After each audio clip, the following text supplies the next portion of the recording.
Hi, I'm Michelle Pearse, CEO of the Australian Christian Lobby, bringing you news from the political world from a Christian perspective.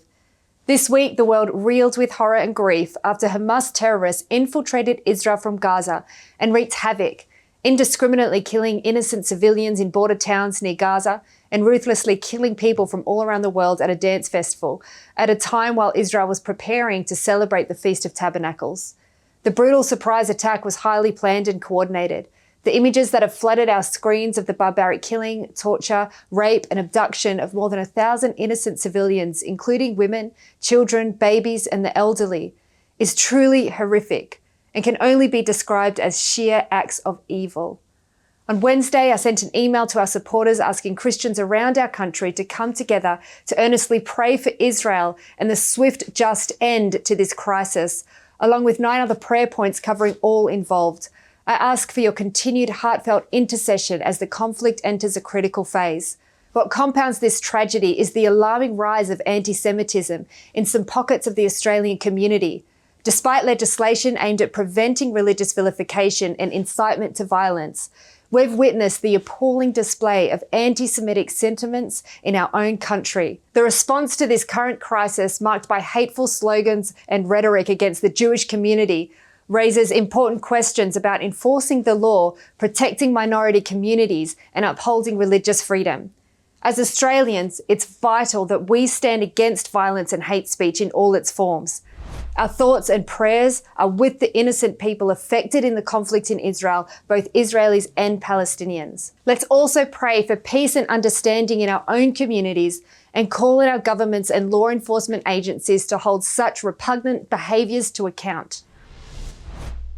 In New South Wales, we are disappointed to report this week that after indications that the Minns government were delaying the introduction of gender conversion legislation to next year to ensure adequate consultation, pressure from the media and LGBTQI+ groups has led the Minns government to bring the introduction of the gender conversion legislation forward to the end of this year. Along with other faith leaders, we are committed to doubling down on our efforts to push back against New South Wales conversion legislation.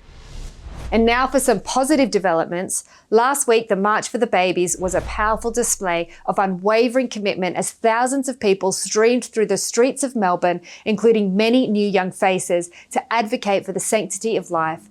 I was honoured to speak at this event as one of many to unite the thousands present and share ACL's passion for upholding this cause. We were reminded of Victoria's draconian abortion laws. Devastatingly, it is legally permissible to kill a baby right up until the very day of their birth. The urgent call for a change in the laws and the introduction of safeguards to care for babies who survive abortion procedures reverberated through the crowd. The current lack of palliative care for babies born alive after a failed abortion is a glaring issue, highlighting the pressing need for comprehensive reform. There is hope, however, of emerging change in our country on this issue. Queensland Health has made a significant pro-life policy change, amending its termination of pregnancy guidelines to address the increasing occurrence of babies born alive after late-term abortions. The revised guidelines state that when a baby is born with signs of life, healthcare providers should offer care appropriate to the individual clinical circumstances and in line with the best practice guidelines. This is a significant first step for the pro-life movement in our nation. Previously, Queensland babies born alive after failed abortions were not afforded the same care as wanted babies at the same gestational age. Now they will receive equal treatment, including palliative care when necessary.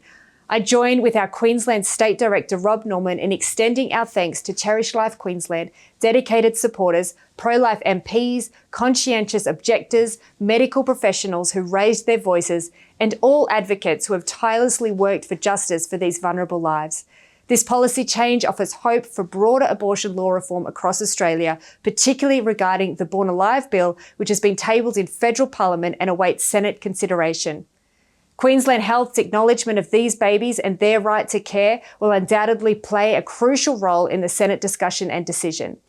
The ACL calls on both Senate and federal governments to recognise the reality of babies born alive after abortions and to enact legislation that safeguards these infants.